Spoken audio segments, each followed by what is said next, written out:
Þrír sakborningar í Þorlákshafnarmálinu voru í dag dæmdir fyrir að hafa orðið manni að bana. Lengsti dómurinn er 17 ár. Einn ætlar að áfrýja og líklegt er að hinir geri slíkt hið sama. Fulltrúar fjölda ríkja gengu út þegar forsætisráðherra Ísraels steig í pontu á allsherjarþingi Sameinuðu þjóðanna. Hann sagði það brjálæði að viðurkenna Palestínuríki og hafnaði því að Ísrael væri að fremja þjóðarmorð. Hringvegurinn fór í sundur í Lóni í miklum vatnavöxtum í nótt. Ökumaður slapp þegar bíll hafnaði í ánni. Ófært verður á milli Suður- og Austurlands fram á sunnudag. 400 leikskólapláss í Reykjavík er ekki hægt að nýta vegna myglu, raka eða grunns um slíkt. Börn hafa í sumum tilvikum verið látin flakka á milli 4 leikskóla á 3 árum. Þingeyringar fara inn í veturinn án þess að verslun sé opin í bænum. Þeir segjast finna fyrir því að vera jaðarbyggð þegar kemur að þjónustu sveitarfélagsins.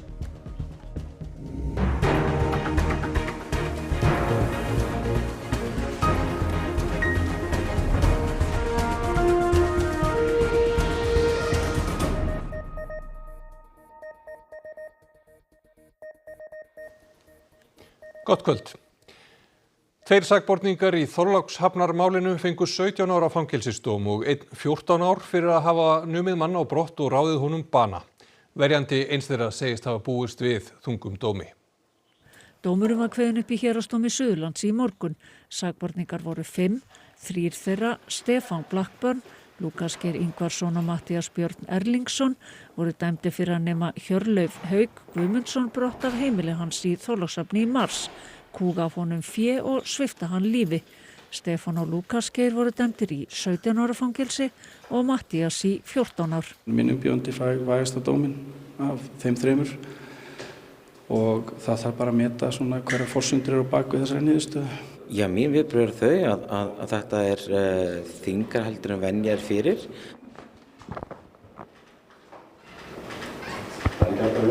Umbjóðandi þinn sagði þegar hann gekk hér út að það væri ekki alltaf jólin. Já, ég held að það sé kannski lýsingin á bara þessum harmleik sem átti sér stað og það var svo sem alveg við því að búast að það kemur þung refsing. Samkvæmt heimildum Fréttastofu ætlar Matthías að áfrýja dómnum. Mun þinn umbjóðandi áfrýja þessum dómi? Mér finnst það líklegt, ég gerir fastlega ráð fyrir því. Ég held að það sé réttu hvers eins aðila sem var dóm sem hann ekki öllu leyti sætti sig við að fara með það og fá þá endurskoðun, þá með áfrýjun. Til viðbótar voru þeir 3 dæmdir til greiðslu alls sakarkostnaðar, auk bóta til ekkju og sonar Hjörleifs. Auk Stefáns, Lúkasar og Matthíasar var tvennt til viðbótar ákært. 18 ára piltur fyrir peningaþvætti og 20 stúlka fyrir aðild að frelsissviptingu. Refsingu hans var frestað, haldi hans skilorð í 2 ár og hún var sýknuð. Út í heim. Benjamin Netanyahu, forsætisráðherra Ísraels, hafnaði öllum hugmyndum sjálfstæði Palestínu á allsherjarþingi Sameinuðu þjóðanna í dag. Mikill meirihluti aðildarríkja viðurkennir Palestínuríki og síðustu daga hafa nokkur bæst við, meðal annars Frakkland og Bretland. Netanyahu sagði í ræðu sinni að það væri brjálæði að viðurkenna sjálfstæði Palestínu og að mörg ríki hafi látið undan þrýstingi Hamas. Hann hafnar því að Ísraelar séu að fremja þjóðarmorð þrátt fyrir að nefnd á vegum Sameinuðu þjóðanna hafi komist að þeirri niðurstöðu. Tugir gengu út þegar Netanyahu steig í pontu en aðrir fögnuðu honum. Please, order in the hall. What you're doing is giving the ultimate reward to intolerant fanatics who perpetrated and supported the October 7th massacre.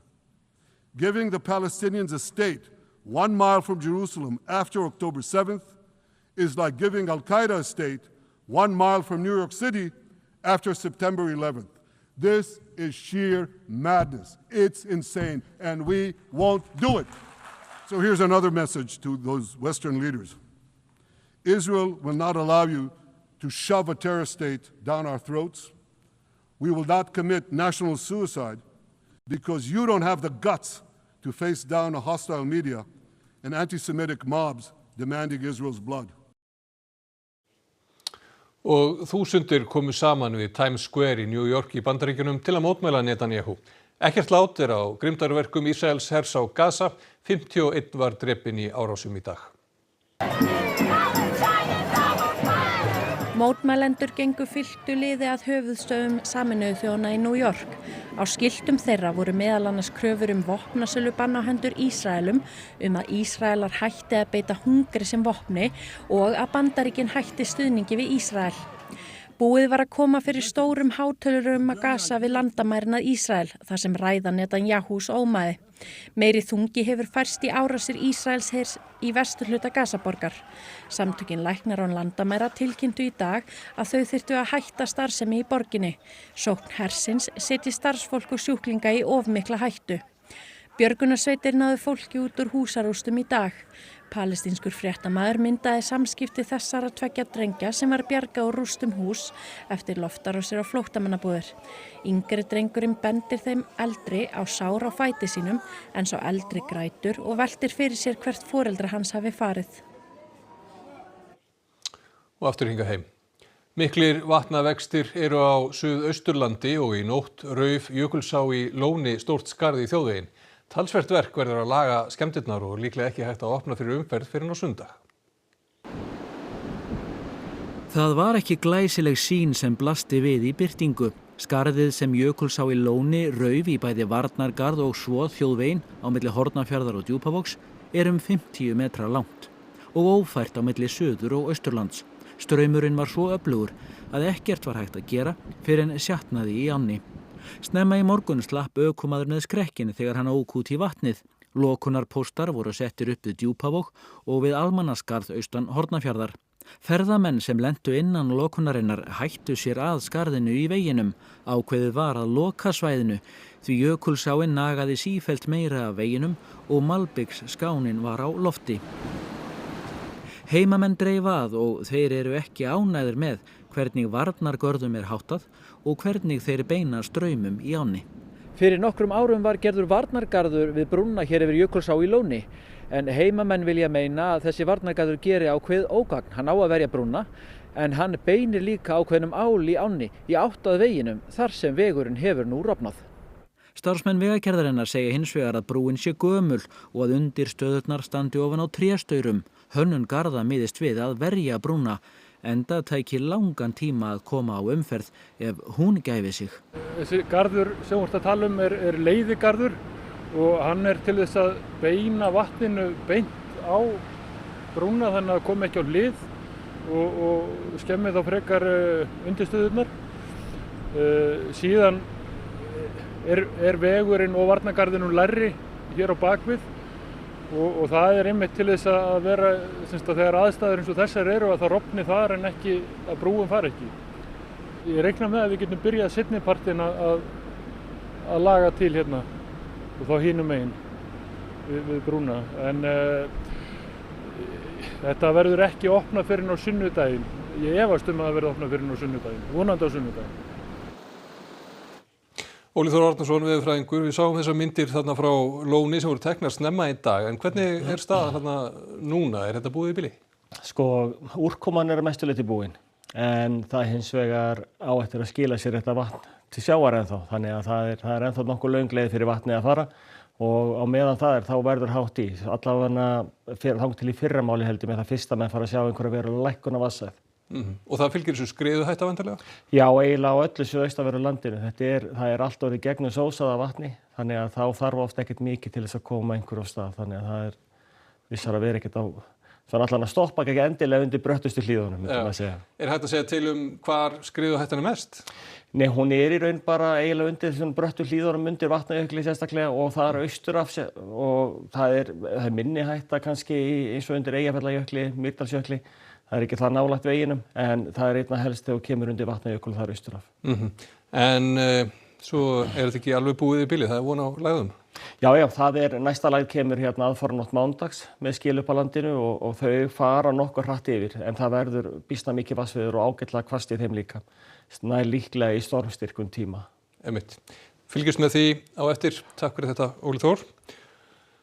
Danir hafa þegið boð Svía að fá að láni loftvarnakerfi. Varnarmálaráðherrar nokkurra ríkja sem eiga landamæri að Rússlandi hittust í dag og ræddu varnir gegn drónum sem sést hafa að undanförnu.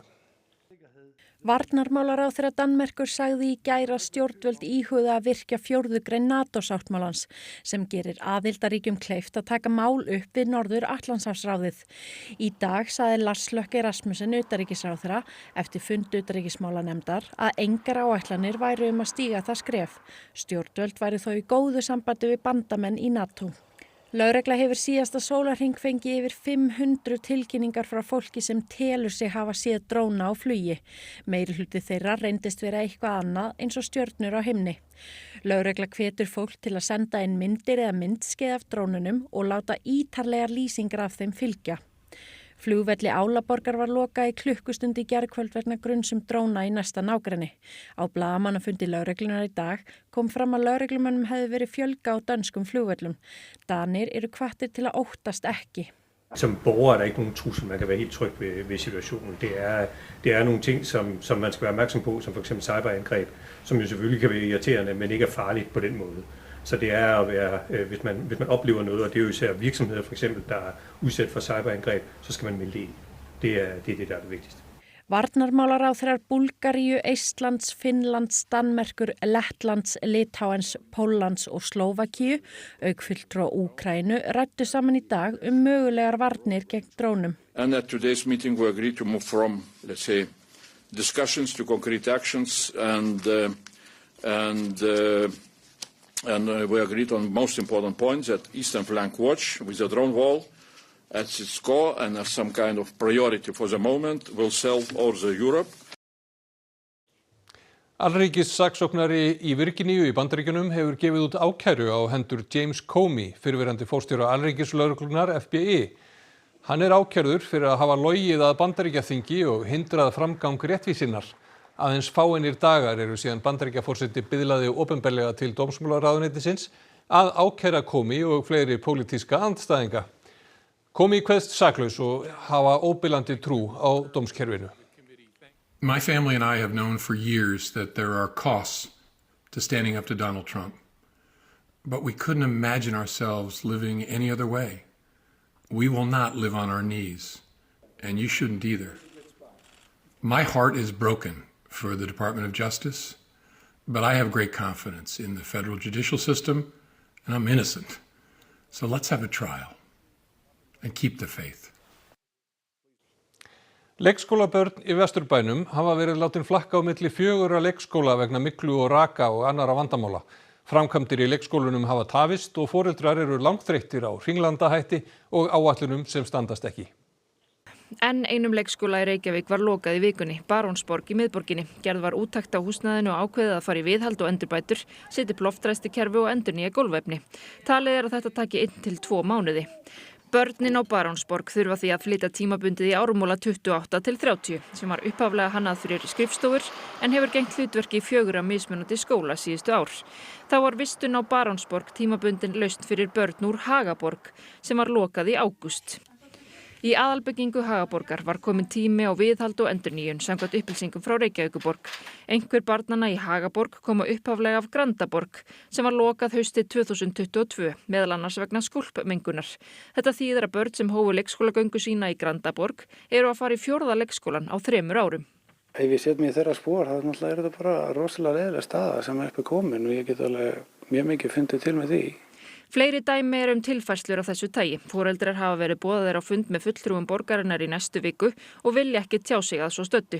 Heilbrigðiseftirlitið gerði úttekt á Barónsborg bæði fyrir og eftir að skólastarf hófst og í báðum skýrslum kemur fram að þar þurfa að finna upptök ólyktar og gera úrbætur.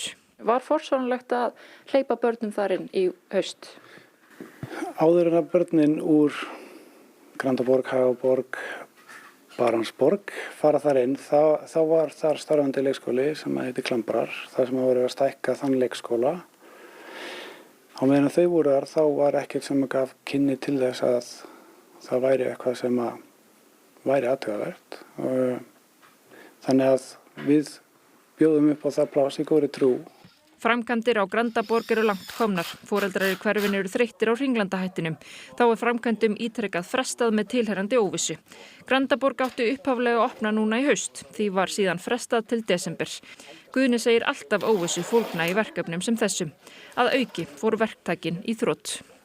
Þar við stoppa framkvæmdin. Við þurfum að fara hefja ákveði ferli í uppgjöri við fráfarandi verktaka og tryggja okkur aðra verktaka til þess að klára verkið. Þetta var 6 mánaða tímabil sem er kannski stærsti einstaki faktorinn í því að framkvæmdin hefur tafið svona mikið. Reykjavíkurborg taldi að verktakinn hefði pantað innréttingar áður en hann sagði sig frá verkefninu en hann staðfesti ekki greiðsluna og því seinkar verklokum fram í mars á næsta ári.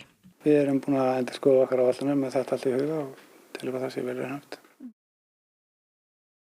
Framkvæmdir og grunur rakaskemmdir hefur áhrif á rúmlega 400 leikskólapláss í Reykjavík. 9 leikskólar eru alveg lokaðir eða að hluta. Lokun Hagaborgar og Grandaborgar þýðir fækkun samtals 120 pláss. Staðan í Vesturbænum er ekki frábær, svo það sé sagt. Það kannski spilar inn í að Vesturbærinn þetta er gamalt hverfi og húsnæði sem er hérna í leikskólamálum er mörg hver komin á það stig að þurfa mikla athygli, meiri athygli. Héraðsdómur Reykjaness hefur dæmt 2 þýskar konur í ársfangelsi fyrir tilraun til að smygla 20.000 fölsuðum oxycontin-töflum til landsins. Tollverðir á Keflavíkurflugvelli lögðu í apríl hald á töflurnar sem innihéldu efnið nitazeene. Samanlagt götuvirði þeirra er 115 milljónir króna. Í dómi kemur fram að konurnar hafi tekið að sér að flytja töskur með töflunum til landsins fyrir menn sem hafi greitt fyrir þær lestarferðir, flug og gistingu hér á landi. Ásmundur Einar Daðason, fyrrverandi mennta- og barnamálaráðherra, er hættur sem ritari Framsóknar. Hann tilkynnti þetta á landsstjórnarfundi flokksins í dag. Hann ætlar að segja skilið við stjórnmálin og snúa sér að öðrum verkefnum. Ásmundur var oddviti flokksins í Reykjavíkurkjördæmi norður en féll af þingi í síðustu kosningum. Ný ritari verður kjörinn á miðstjórnarfundi flokksins í næsta mánuði. Þar verður einnig tekin fyrir tillaga að flýta flokksþingi Framsóknar. Matvöru og nauðsynjaversluninni Hamona á Þingeyri var lokað 1. ágúst. Samfélagið er enn að ná vopnum sínum eftir að Arctic Fish flutti 9 störf frá Þingeyri á Ísafjörð. Við erum að búða að halda allt árið því að hér geta verið erfiðar vegasamgangur. Á veturnar er sjoppan eini staðurinn þar sem hægt er að komast í tilbúinn mat. Íbúar sakna þess að geta keypt nauðsynjavöru á staðnum en kannski ekki síst sakna þeir samkomustaðarins sem sjoppan er. En einn á í samtali við heimamennum að taka við rekstrinum en áður en það verður þarf að ráðast í endurbætur á húsnæðinu. Í verslanir á Ísafirði er 50 km leið fjallveg. Guðrún bendir á að ferðamenn sem heimsækja Þingeyri hafi ekki í nein hús að venda þegar hótelin sem eru í rekstri sumarið loka á haustin. Ég veit bara eins og í Sundlauginni, þeir voru farnir að reyna að aðstoða fólk því að hér var bara ekkert að hafa í ágúst.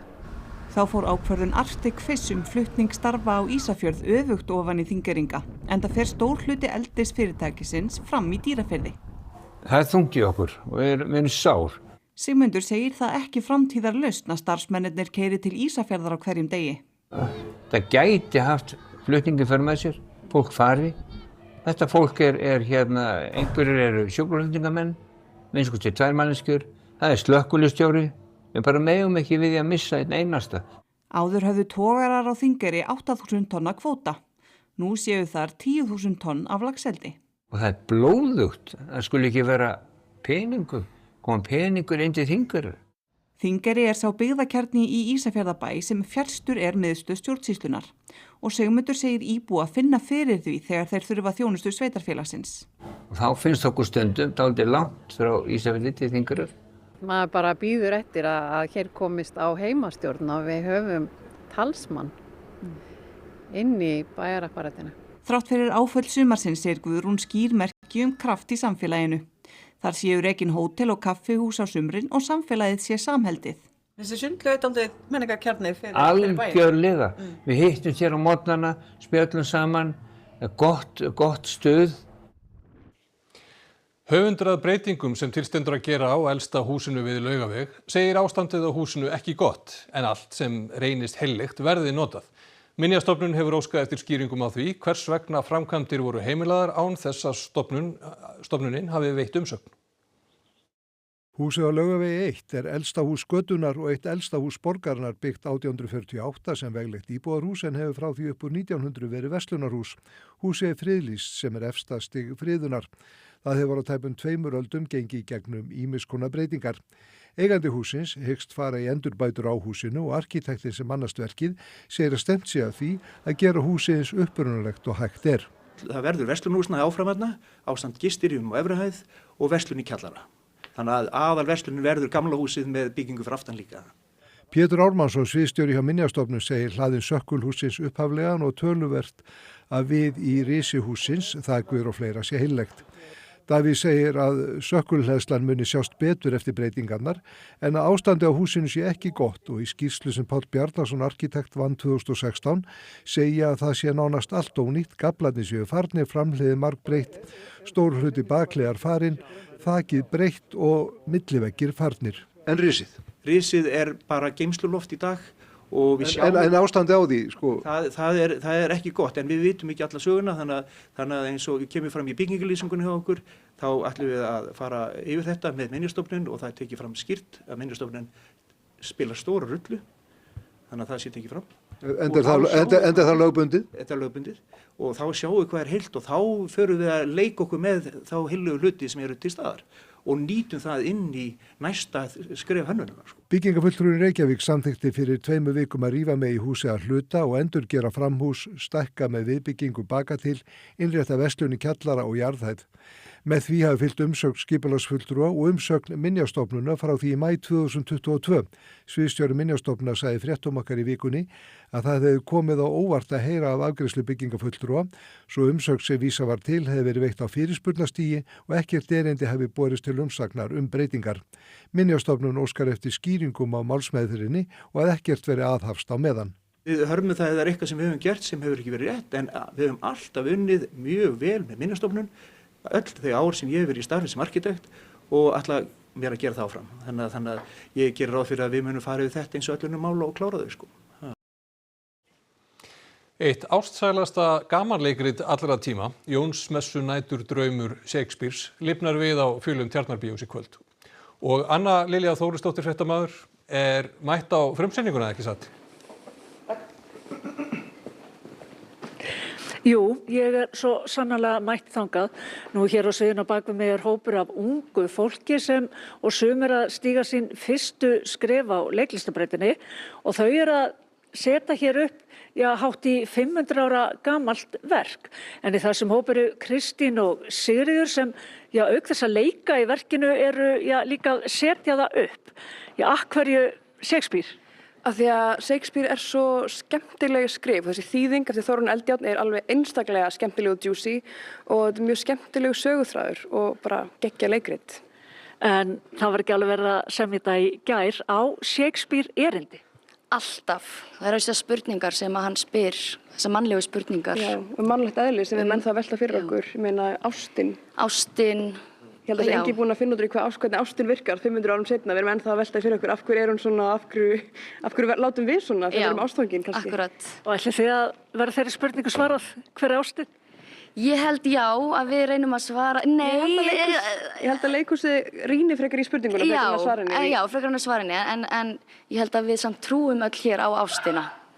Það hljóma mjög vel að trúa á ástina, en það er nú ekki verið að setja þetta verk upp í fyrsta skipti, verið sett upp í örugglega mörg þúsund sinnum og oft hér á landi áður. Hvað eru þið að koma nýtt? Við erum hérna með ungan og ferskan leikhóp af 12 manns sem 6 mér að stíga sér fyrstu skrif í atvinnuleikhúsi og við erum bara með hjartað sem vopn, ef það má segja þannig, ástríðuna fyrir hendi. Þetta er ótrúlega spennandi uppsetning og fallegt fólk. Og það fyrir að líða frumsýningu og það má vist ekki segja gangi ykkur vel í leikhúsi. Hvað má segja? Það er hægt að segja tói eða brjóttu fót. Eða merd ef þú ert frakki. Já. Og hvað þýðir það? Það þýðir skítur eða eitthvað álíka held ég. Já. Það má ekkert jákvætt, þú ert ekkert að standa það illa og þá. Ég held að brjóttu fót líka kemur frá Shakespeare að fólki hló svo mikið að fæturnir brotnuðu undan stólunum. Herðu, við skulum vona að það brotti hér engir fætur hvorki á stólunni fólki í kvöld, en við kveðjum hérna úr Tjarnarbíói. Einmitt það, takk fyrir þetta, Anna Lilja. Og þessu næst ætlum við að líta á það sem að ber hæst í íþróttafréttum. Stjarnan kom í veg fyrir að Breiðablik fagnaði Íslandsmeistaratitli kvenna í fótbolta í gærkvöld. Blikar fá þó annað tækifæri á þriðjudag til að tryggja titilinn.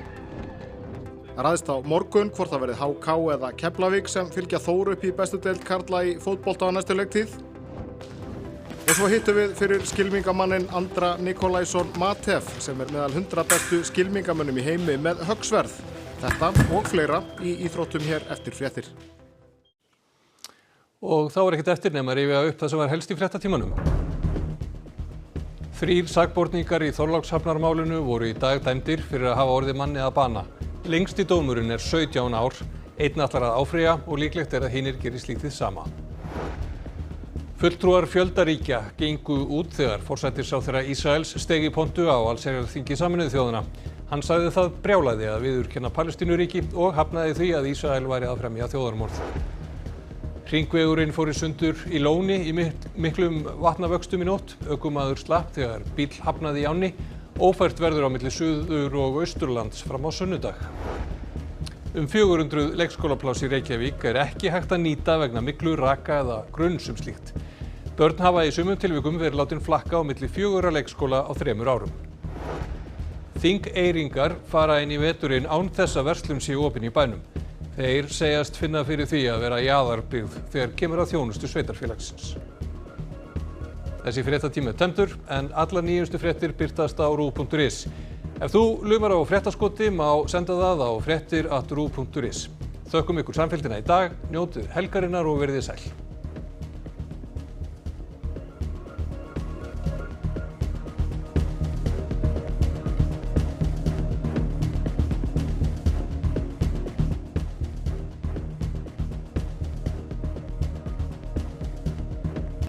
Á RÚV í kvöld. Endaskipti, Changing Ends. Breskir gamanþættir byggðir á minningum grínistans Alan Scars uppvaxtarárin í Northampton á 9. áratugnum. Vikan með Gísla Marteini. Gísli Marteinn fær til sín góða gesti á föstudagskvöldum í vetur.